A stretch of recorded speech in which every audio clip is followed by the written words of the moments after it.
All right, man. Welcome to Crow 777 Radio. This is hour one of episode 675. It's me and Jason today, and we're going to take apart the DOJ, or Department of Justice. You know, you have to consider another 10 years from now, do you suppose we'll even have elections that resemble what used to happen in the past?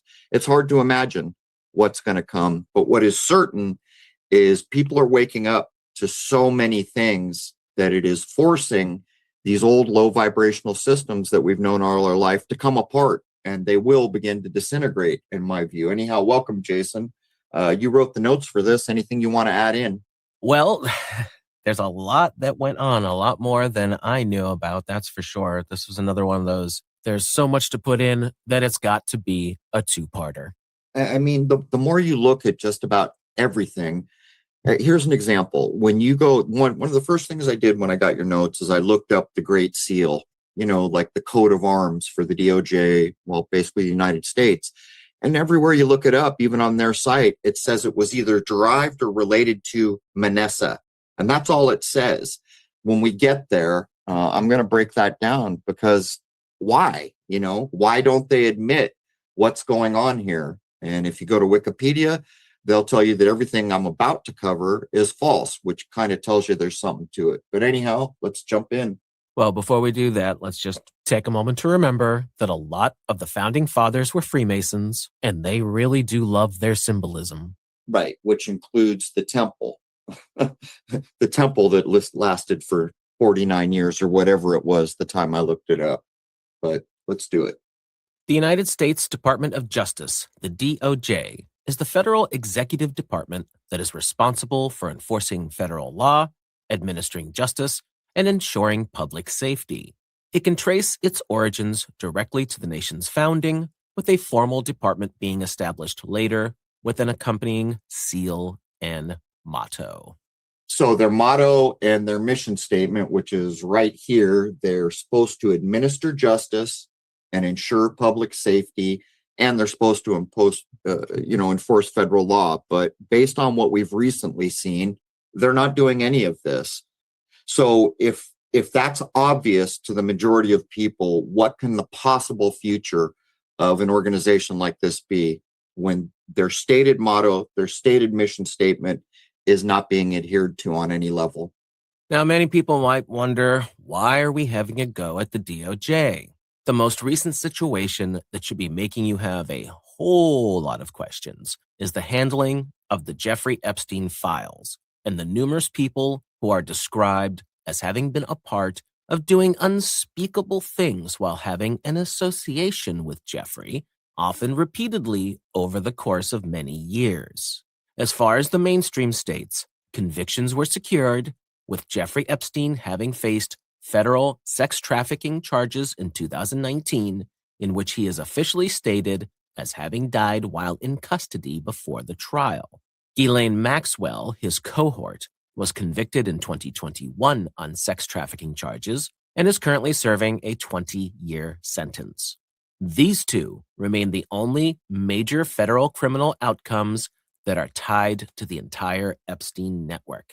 As far as anything else is concerned, the official DOJ and FBI conclusion via a July 2025 memo that was reaffirmed in 2026 statements by Deputy AG Todd Blanche is that after exhaustive review, there is no client list, no creditable evidence of blackmail, and no basis to open new investigations or bring charges against uncharged third parties. Mere association, flights, or mentions in files do not constitute prosecutable evidence of federal crimes. Make of that what you will. So there's a lot going on with the Epstein files, and I think it's more a device than it is anything else. I think it is absolutely serving the revelation of method. For those who are not aware of that, you can refer back to things like King Kill 33. You can get that on Michael Hoffman's site, revisionisthistory.org. What it basically comes down to is events are released to the public. The truth or some version of it is admitted. Time goes by, nothing is done. Then they collect your tacit permission as the public as a whole, because you've been informed of horrible things and nothing has been done against it. Here we have a department of the federal government with a mission statement that is completely ignored in any of this. Most people are reasonably sure that he is not dead, the man named. Most people are reasonably sure that the lady is not in jail. And everybody knows damn well through what they've released that there's been endless crimes to the point where there's no way you could hold a trial in 2019 and have this all worked out and the guy neatly in jail and killed in this much time. In other words, the entirety of this thing is a put up. Knowing this, how can we take seriously that it was an evidential dump to the public in some way? And what makes it worse is all of the victims are not blacked out in these documents, yet the people who we assume are guilty of doing these things are blacked out. So up is down, left is right, and here we go along. But above it all, this is revelation of method in the same way 9/11 was. Most people know 9/11 was a put up. Nothing has been done about it. Tacit permission will be collected according to how they think and operate. So one may certainly be asking why there are no further prosecutions despite substantial evidence claims in the files. The mainstream answer is that the DOJ does not charge based on public perception, flight logs, or civil suit allegations. Federal sex trafficking cases require admissible evidence that proves knowledge and intent beyond a reasonable doubt, or at least probable cause for indictment. Much of the released material shows social and/or financial ties or victim statements that are considered hearsay, are time-barred, as in statutes of limitations, or insufficient without some sort of corroboration. Draft indictments from the 2000s named unnamed co-conspirators who were mostly employees recruiters, but those were never pursued after Jeffrey Epstein's 2008 non-prosecution agreement. As far as the Epstein files themselves are concerned, the bipartisan Epstein Files Transparency Act that was signed on November 19, 2025, the DOJ released 3.5 plus million pages, 180,000 plus images, and 2,000 plus videos by the time of January 30th, 2026. This includes flight logs, internal memos, a draft indictment that was drawn up by prosecutors in 2007 that named Epstein and several of his assistants as co-conspirators but was never pursued, diagrams of Epstein's inner circle, and communications naming dozens of prominent figures.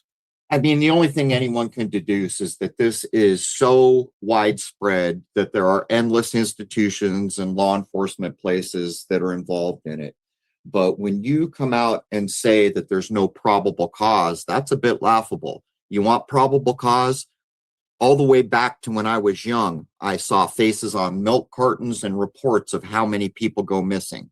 There's your probable cause. We don't really need to say much more. On September 24th, 1789, President George Washington signs the Judiciary Act of 1789, which establishes the federal judiciary and creates the office of the Attorney General. This is a part-time, one-person position with no formal department at this time. It also establishes U.S. attorneys, one per district, to prosecute federal cases, and U.S. Marshals Service, which is the oldest federal law enforcement agency. This last is for dealing with court security, fugitives, and prisoners. Edmund Jennings Randolph is sworn in as the first AG on September 26th. The AG role includes legal advice to the President and Congress, along with limited litigation. The initial salary for the position is lower than other cabinet members, with early attorney generals often maintaining their own private practices. Randolph resigns in 1794 to become Secretary of State, with successors William Bradford and Charles Lee facing the same constraints. The office remained a one-person operation with growing but uncoordinated federal legal needs, such as early land disputes and neutrality enforcement during European wars. You know, it's getting harder and harder to address topics like this with a straight face. What's going on in the world right now is people are working to show you just how phony all of this is. These people are characters, almost all of them. And this has been a put up from the beginning. And anyone who goes back, who starts digging into things like what were the states' rights? What were the Fed right? You see the game that's been played. And I'll say a few things when we get to the seal, and I'm not going to tell you they're true, but this is admitted in an offhand way anytime you look up the Great Seal. And it is very difficult to sit here with a serious face and address anything to do with the federal government at this point. Moving into the 1800s, workload for the AG increases with the westward expansion as there is need to deal with land claims, revenue enforcement, and Supreme Court cases. But the structure stayed static in the first few decades of the 1800s. There is still no sort of centralized control, with federal litigation being handled by U.S. attorneys in districts on a fee-based system that had AG oversight. In 1818, Congress finally authorizes a clerk for the AG office, making it the first staff member. In 1819, the AG role in congressional representation ends, which is shifted elsewhere. By the 1830s, AG opinions become more formalized, but enforcement still remains fragmented. Attorney generals like William Wirt, who was the longest serving from 1817 to 1829, as well as others, lobbied for more authority, including supervision of U.S. attorneys, but this failed. President Andrew Jackson supported the idea, but Congress did not act. In 1830, there is an unsuccessful push to make the AG full-time with no private practice allowed. However, Congress rejects the notion as they are wary of concentrating power. All right, if we're going to address the skit, the play that is what's ruling this country right now, everyone knows who Andrew Jackson is. He's on a $20 bill. He's a character, and that's becoming well known now. Most people are still denying it, but it's beyond denial at some point. It's not just him. It is so many of them. And when we look at this with a critical eye, and Jason and I have covered, what was the date with the Constitution? Jason, do you remember the date the Constitution was swapped around and fudged up? 1871. 1871. That's quite a ways ago. And to this day, people walk around citing that they have constitutional protections. And for so long, we've overlooked what is right, obviously, in our face. And it's time we stop doing that. What I'm saying here is Andrew Jackson was an important man in this country, so important he went on a bill on the currency. He's a character. I don't know what else I can add. Moving into the 1840s and 1850s, the federal government is growing with new territories forming. There's the aftermath of the Mexican-American War and slavery and fugitive slave issues that lead to more litigation. At this time, legal functions are still scattered across departments. The Treasury Solicitor handles revenue, customs, and the Interior, which is created in 1849, loosely supervises U.S. attorneys' accounts funding. Other departments hire their own counsel as needed. The AG still lacks supervision over U.S. attorneys, despite there being repeated requests from AGs, as well as from Presidents Polk, the 11th president, and Pierce, the 15th. Go ahead. They're trying to establish the DOJ here. On February 22nd, 1849, the Act for Authenticating Certain Records authorizes an official seal for the AG office that is adopted around 1850 by AG Reverdy Johnson under President Taylor.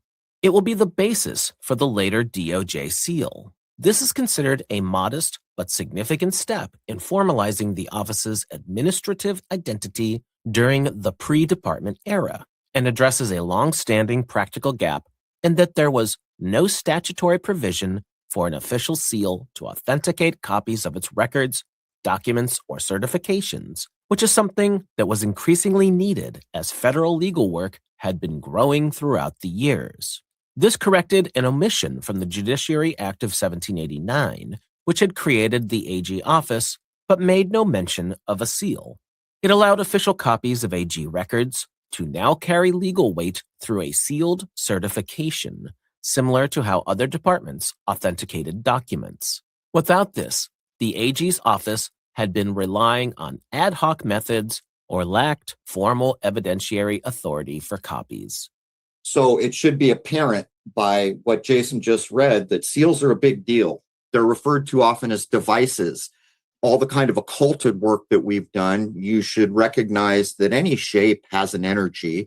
Logos are more than just pretty pictures, but this is a seal. And they're saying things like, there's no statutory provision because we don't have an official seal to authenticate it. I mean, when you think about it, it's almost ridiculous. Does putting a seal on a document change it in any way? Well, apparently it does, because they go on to say AG records now carry legal weight through sealed certification. So I think we can agree that based on what they're putting forward, the idea of implementing a seal is a big idea. Seals have been a thing not just for hundreds of years, but for thousands of years, going back to the ancient Roman Empire and all that. Having a seal, an official seal on a document says, this is something that we, meaning whatever body that we're referring to, are officially standing behind, so you better notice it or else. That's right. It did give authority. And even in other cultures, like in Asia, they had a thing called a chop that they would stamp their basically miniature logo. But how many movies have you seen where the guy's wearing the ring with the family crest or something on it, all the way back to when they were supposedly writing in wax? They would seal it that way in the Roman Empire. For some reason, as we went forward in time, we quit paying attention to such things. But what we just read kind of shows you that they're almost saying everything we did before we had this seal was ad hoc and it lacked evidentiary authority. I mean, that's a pretty big statement. Then they go on to say, oh, now we've authorized this. Now this is all authoritative because we have the seal. We could probably ask Fortune about this, but even major families, important wealthy families or royal families would have their own seal. And not only that, a coat of arms. And many times you and I have considered going at it, but it is so complex. I mean, almost beyond reason. And for anyone who remembers, do you remember the James Bond that was really early, Jason, with the guy that did one show? On Her Majesty's Secret Service. There you go. He stands in as a guy from the Royal Coat of Arms place, and he's supposed to authenticate.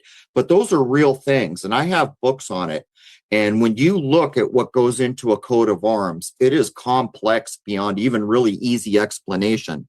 And all of the important families had a coat of arms. And what's weird is when I was very young, my father gave me this hand-drawn thing, which said my grandfather had it made. There was a coat of arms, which I've never seen or heard of, where there's no one royal in my family at all, just workaday blue-collar people in the military up to my father's time. He was just a teacher. So was there a time in the early 1900s when coats of arms were common to families? I don't know. But when I saw that, I thought, well, where did this even come from? And I have no idea to this day.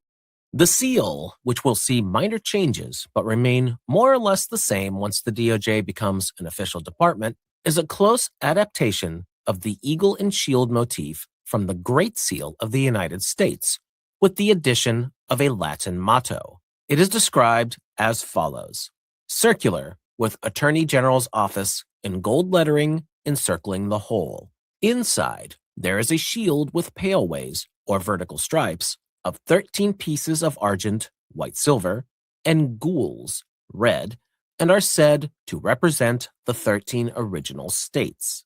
It also has a chief, which is the top horizontal band that is azure, or blue. There is said to have been a heraldic error in that the stars that are visible on the shield are improperly placed on the chief, the total number of which is obscured beneath the eagle that stands on the shield. The bald eagle is shown facing the viewer's left and is rising with outstretched wings, standing on or emerging from the middle of the shield. There was no specified number of tail feathers, wing feathers, or other details, which at this time would have varied by the engraver and not fixed like in later versions. Held in the eagle's right talon is an olive branch, which is said to symbolize peace.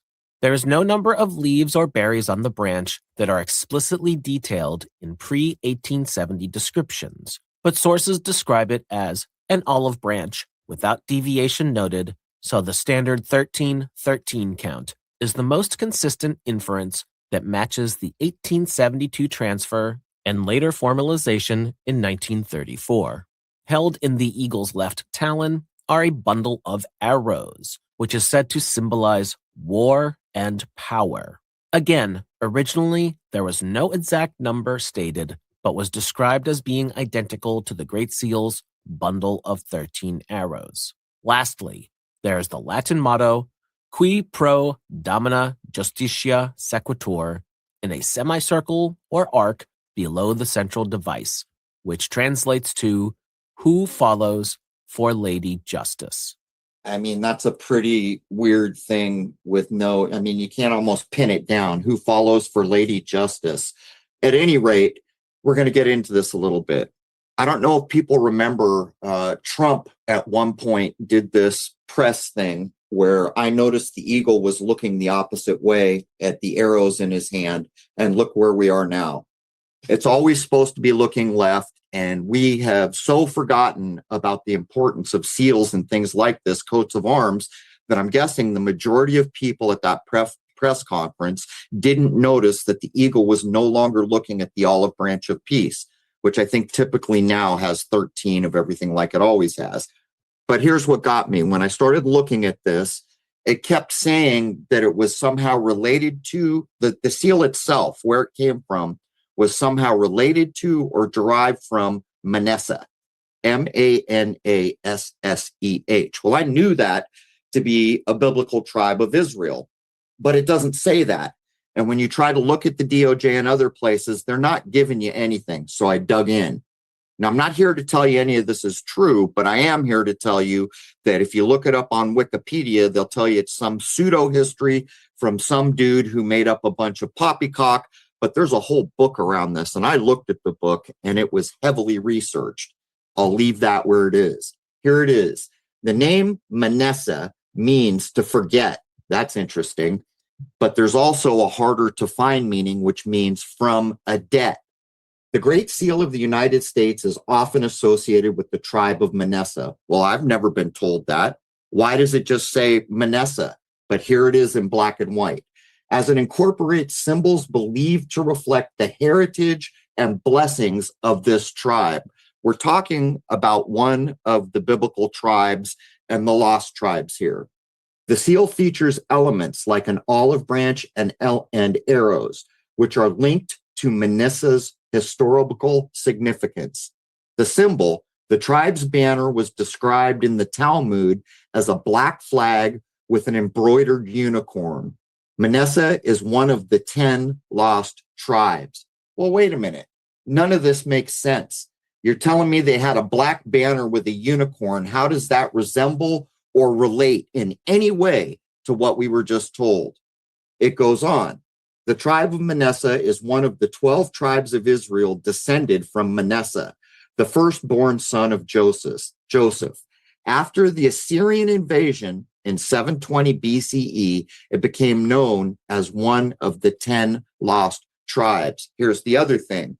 When you begin to dig in and find out about the tribe of Manasseh, it's bizarre. It's actually half a tribe, and then it's not really recognized as a tribe, but it is just if you look at it, it's weird to say the least.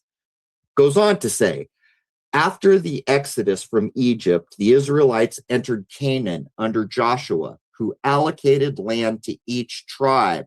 What are we doing right now in this part of the world?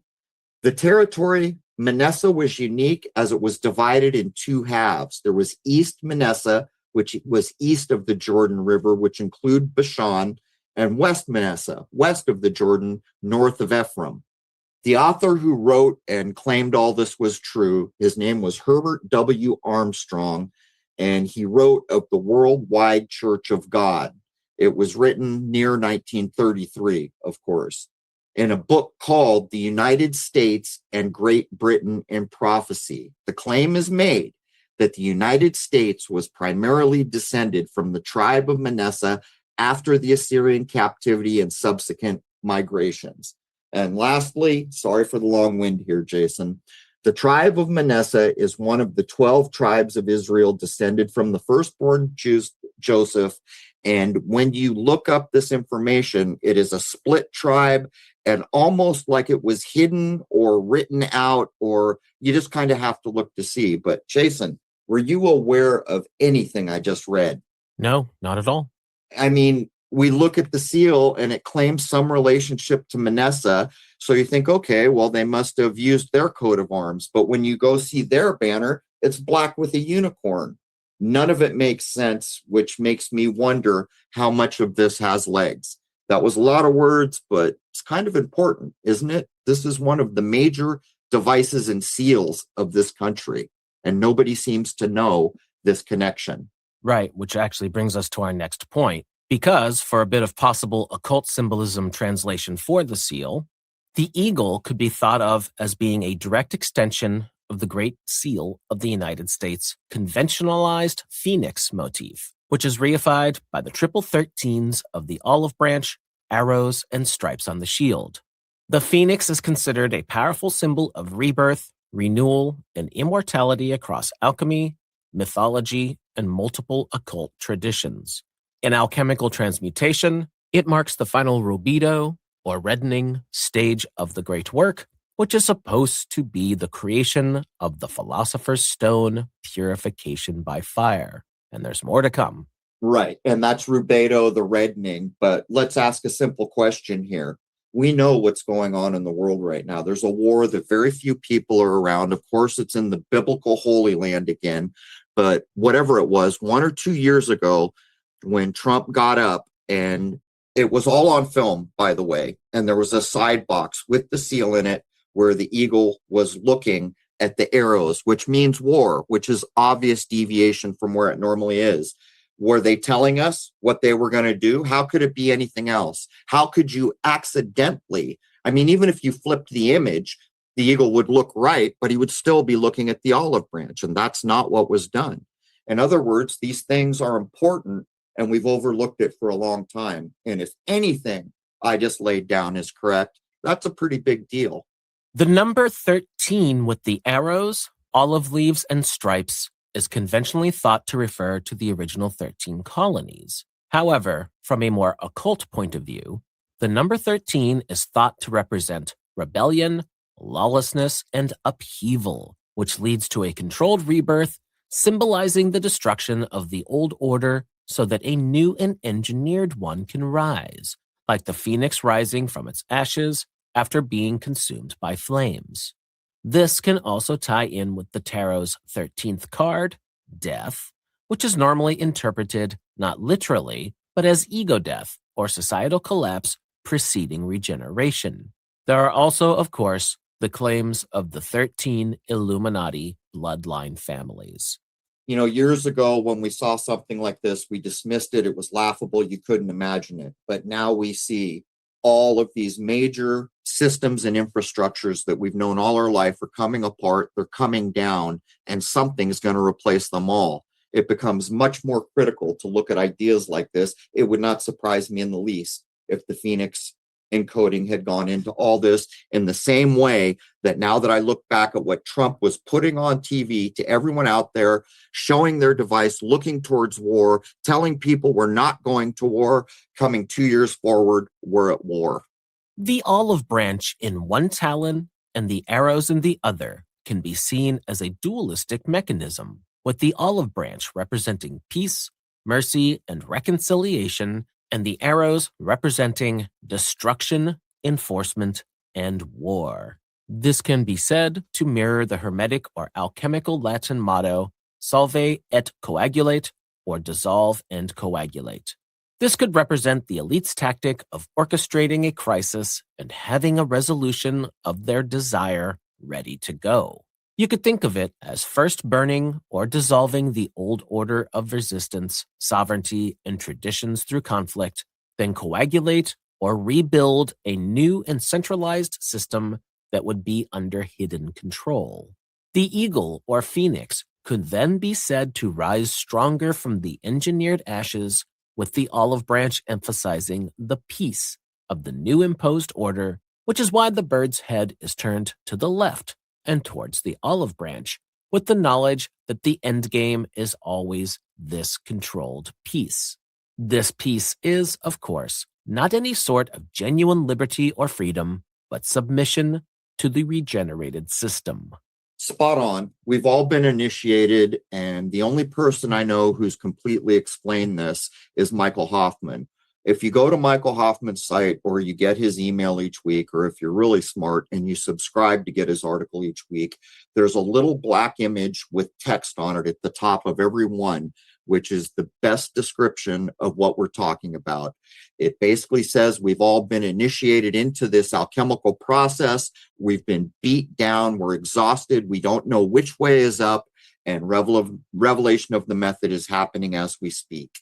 The shield, with its 13 stripes or paleways of red and white with a blue chief, could be thought of as the heraldic armor that is protecting the New World Order.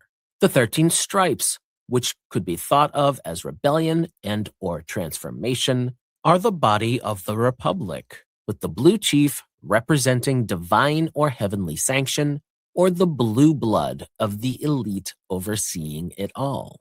From an alchemical perspective, red could represent base matter, fire, white is purification, rebirth, and blue, the elevated spiritual order that emerges.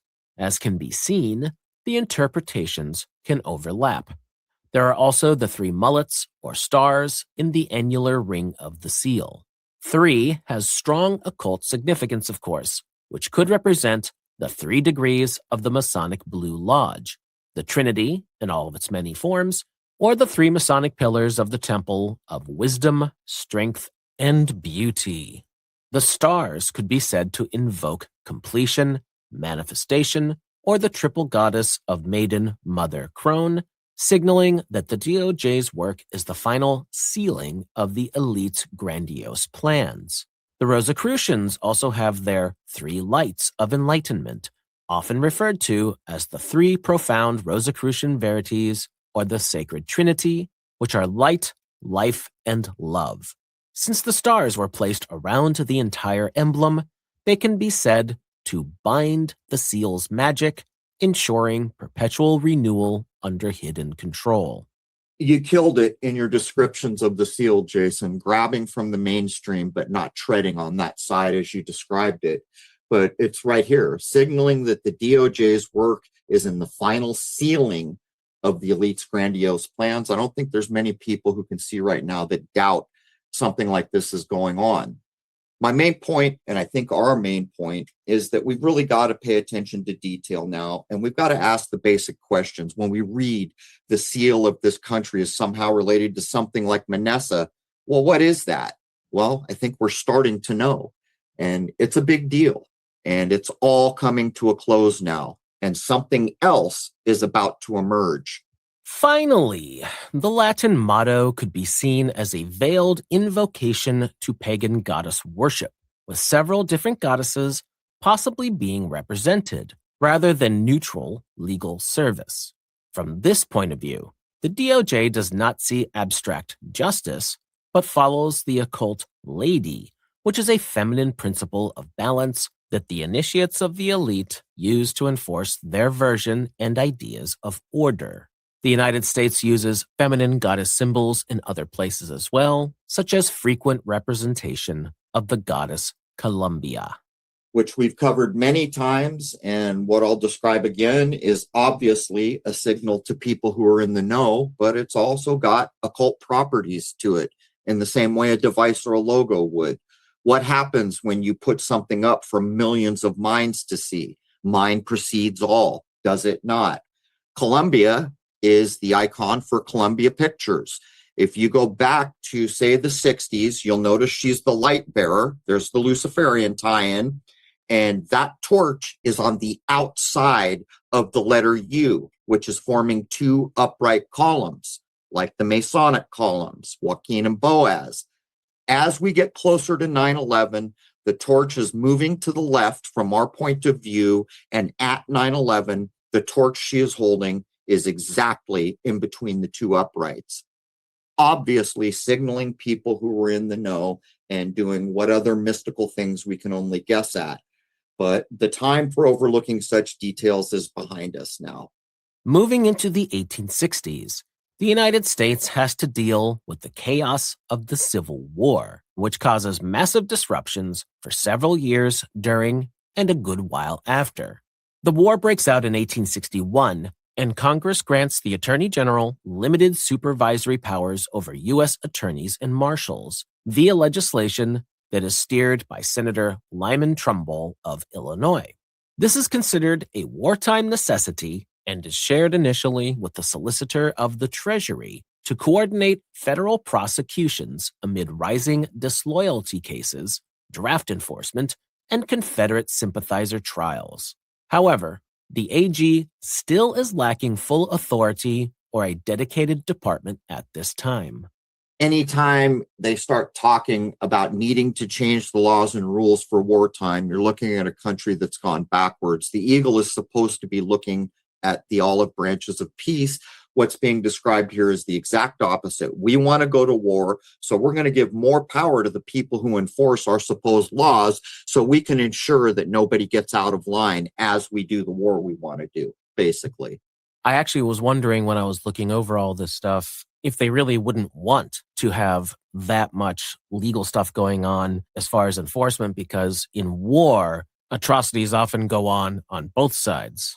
Well, there's an example of law that we can relate to that. When you join the military, you're under DOJ law. And basically what it means is you've agreed to be the property of the United States. In other words, there has to be a special set of laws where all those heinous things go on to allow it to occur, because the laws that we live in wouldn't provide for such heinous activity. The war lasts from 1861 until 1865, and federal caseload surges dramatically for multiple reasons. There are treason sedition prosecutions, confiscation of rebel property, military commissions and habeas corpus suspensions, and enforcement of the Emancipation Proclamation and early civil rights measures. The AG's office handles opinions and some Supreme Court work, but relies on private counsel and scattered solicitors for most litigation.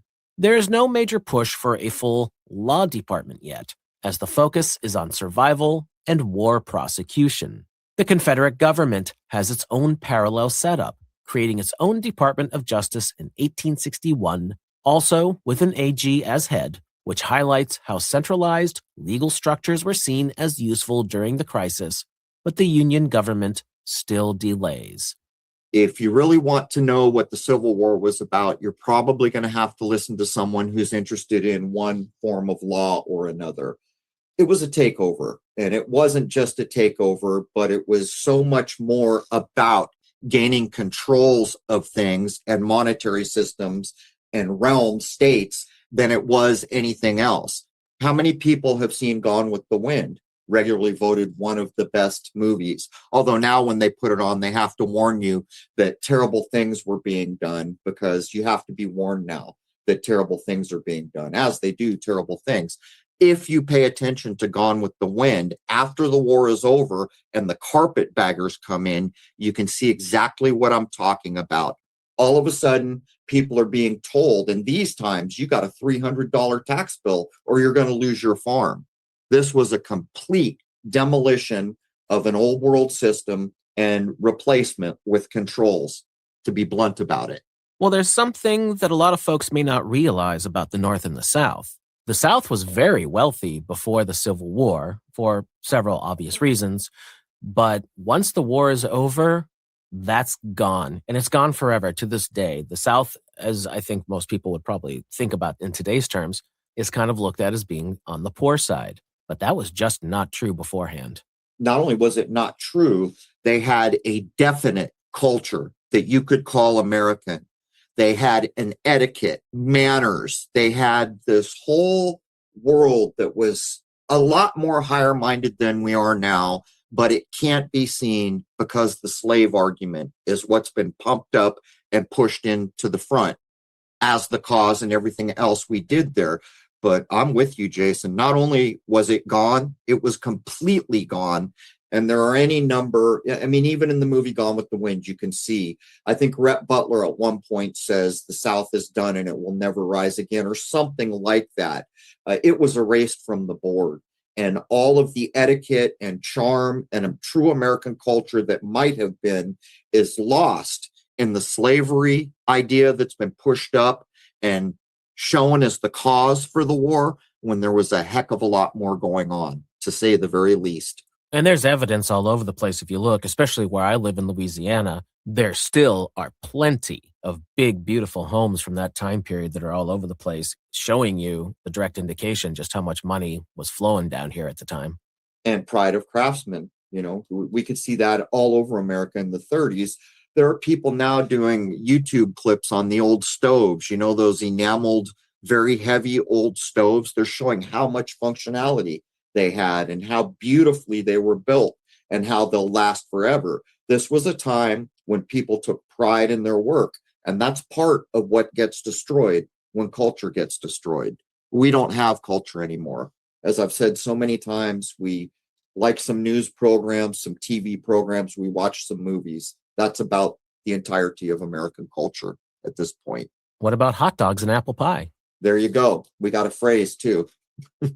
Once the Civil War concludes in 1865, the long and difficult journey of Reconstruction begins. The federal government puts forth a lot of effort to rebuild the South, reintegrate former Confederate states, and secure rights for newly freed African Americans, who are also known as freedmen. There is explosive growth in federal legal responsibilities, but the office of the Attorney General remains a tiny and under-resourced advisory role that still has no centralized department, no direct supervision over U.S. attorneys or marshals, and no dedicated enforcement machinery. The AG's office was overwhelmed by the sheer volume of new litigation and constitutional questions, while Congress is pushing forward with landmark civil rights legislation without yet creating the tools for robust federal enforcement. On April 14th, 1865, President Abraham Lincoln is assassinated, and Andrew Johnson is hastily sworn in as the 17th president on April 15th, who would go on to serve for the remainder of Lincoln's second term. Once in office, he quickly implements his own lenient Reconstruction plan, the Proclamation of Amnesty and Reconstruction, on May 29th, 1865, which allows former Confederates to form new state governments with minimal federal oversight. It also includes pardons for most ex-rebels and rapid readmission efforts. Big, big changes, but here's the problem. I'll undermine it with a simple statement. The only thing that was assassinated was a character. That's it. There was a character assassinated. That is how deep I don't even know what to call it. Is it fraud? What is it? I don't know, but it's not what we think it is. And look at just the level of change that's coming behind all this. And there were actors on the stage helping it each step of the way. On December 18th, 1865, the 13th Amendment, which abolishes slavery, is ratified. This ends legal chattel slavery, but creates immediate federal enforcement needs, such as preventing black codes, meaning Southern state laws that might restrict freedmen's mobility, labor, and rights, as well as addressing widespread violence against black people. The AG during this transition is James Speed of Kentucky, who was appointed in 1864 under Lincoln and would continue under Johnson until July of 1866. Speed is a modern unionist and provides legal opinions supporting Johnson's policies, such as military tribunals and pardons, but faces growing caseloads from confiscation proceedings, loyalty oaths, and early civil rights disputes. The AG office has only a minimal staff at this time, meaning a clerk or two, and relies on private counsel or departmental solicitors for most work. This race baiting and hatred is going to go on for another 100 years beyond this. We're talking about the 1860s. In the 1960s, they're going to bring the National Guard into, where was it? Was it Little Rock, Arkansas, I think, Jason? They're going to say we're going to integrate schools. They're going to put it on the news, and they're going to ramp up the hatred and race baiting again as the governor shows up to say this. No, you can't do that. It's just all manipulation based on a horrible thing, which kind of shows you if you want to be upright, don't dip your toe in the wrong pond, because it will be leveraged to the point of destruction. And literally 100 years beyond this, on the evening news, a National Guard, a president, and a governor are going to be just inflaming the emotional hatred of this country. This was the thing that will literally last all the way up through the 1960s. Just a set in motion, a sequence of events that it's like a cultural thing. It gets embedded, especially in the South. And I think for the most part, it's gone now, at least in most places. These things obviously linger, but this is a big deal. I would estimate if we were talking to people of color, they might not agree with that sentiment. But here's the problem. If you want something like racism to go away, you quit talking about it and you just treat everybody like the human being they are. But that is not what happens. And this is proof positive. We're talking about the Civil War, then we're talking about the 1960s, and to some degree, the vestiges of all that hatred and damage that's been inflamed any which way you can imagine is still recessing into the culture we don't have. On April 9th, 1866, Congress passes the Civil Rights Act of 1866 over Johnson's veto, which is the first major override in U.S. history. It is sponsored by Senator Lyman Trumbull, a Republican from Illinois, and declares all persons born in the United States, with the exception of Native Americans on tribal lands, to be citizens. They will have equal rights to make contracts, sue, own property, and enjoy full and equal benefit of all laws and proceedings for the security of person and property. It criminalizes interference with these rights and gives federal courts jurisdiction over violations. The act will rely on U.S. District Circuit courts for cases, but no dedicated federal mechanism exists at this time. The AG has no authority to supervise U.S. attorneys directly or to initiate broad prosecutions. Local Southern courts, who are often hostile, handle most cases, which leads to minimal enforcement.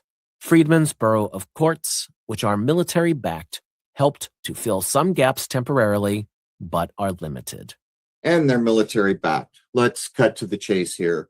The citizenship idea almost certainly goes back to Rome. But what does it actually mean? In black and white, it means you are surrendering the God-given rights you were born with for a lesser set of rights that are wrapped up in the definitions of what it means to be a citizen, and you are also surrendering to come under the authority, in this case, of military-backed courts. All right, so that's going to bring us to the end of hour one. When we get back for hour two, we're going to get into the 14th Amendment, which is actually something that's still discussed at times today. It's all just so, there is no solid ground right now, and this is part of the initiation that Michael Hoffman talks about. You're so discombobulated that truly up and down don't even seem like a thing you can grasp onto. And that is the point where revelation of method comes in, the destruction of old systems and the replacement with new systems. The difference now is many, many people are waking up. And why is that? Because there is no lie in nature. And the cycles of nature that we live in ensure that this happens time and time again. And so as we go into the new period, it is my point of view that this kind of stuff we're talking about, it's going to lose absolutely in the long run, because the level of consciousness and the so-called vibration will not allow for low vibrational things to exist anymore. But the real question is, how long will it take to get there? And how much damage will be done trying to get there? But with that, we're going to wrap up hour one of episode 675. Hour one is free to everybody at crow777radio.com. That is CRROW777radio.com. Members know to log in for the whole episode. They get access to all the forums, comments, to the 2-hour film called Shoot the Moon, which is quite a good film with 10 awards. They can get access to the solar stills, which people are printing, some of them up to around 50 inches. Those are views that I couldn't have hoped to have gained 20 years ago. Also, membership gets exclusive access to my solar work, which I'm praying will start any day, but the temp has to go up into the 50s or 60s before I can do that. With that, we're going to take a short break, and I'd like to wish you all a happy, healthy, and higher-minded new era. I hope to see you logged as a member for hour 2. There it is, man. Cheers.